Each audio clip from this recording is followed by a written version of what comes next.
හයි කොහොමද යමු එහෙනම් මාත් එක්ක නොවැම්බර් මාසේ පළවෙනිදා අපි කොහොමද ස්ටාර්ට් කරේ කියලා බලන්න. අපේ යාළුවෙක්ගේ අලුතින් ඔෆිස් එකක් දානවායි කියලා අපිට ඉන්වයිට් එකක් ඇවිල්ලා තිබ්බා නොවැම්බර් පළවෙනිදා උදේම.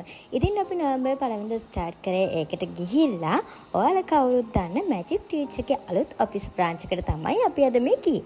අපි ෆ්ලවර් බොකේ එකක් අරන් ගිහිල්ලා එයාගේ අලුත් ස්ටෙප් එකට හදවතින්ම විශ් කරා. චූටි බබාලා ගොඩක් දෙනෙක් නම කියපු ගමන් දන්න නිපුණි ටීචර්.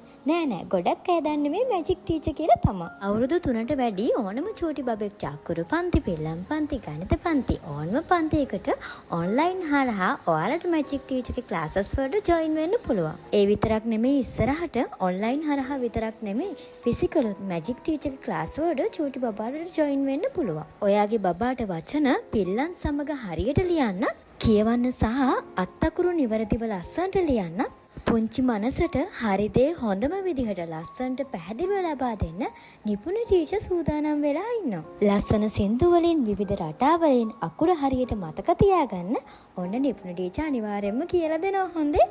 ඉතින් අපි විතරක් නෙමෙයි එදා ටීචර්ට විශ් කරන්න තව ගොඩාක් දෙනෙක් අපිත් එක්ක එකතු වෙලා හිටියා.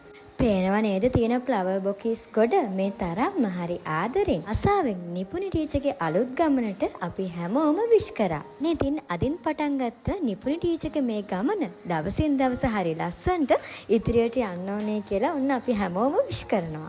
නොවැම්බර් 1 වෙනිදා මුල්ම දවස මාසේ අපේ ආරම්භ වුණේ ඔන්න ඔය විදිහට. අලුත් වීඩියෝ එකකින් ආයෙත් එන්නම්. බයි.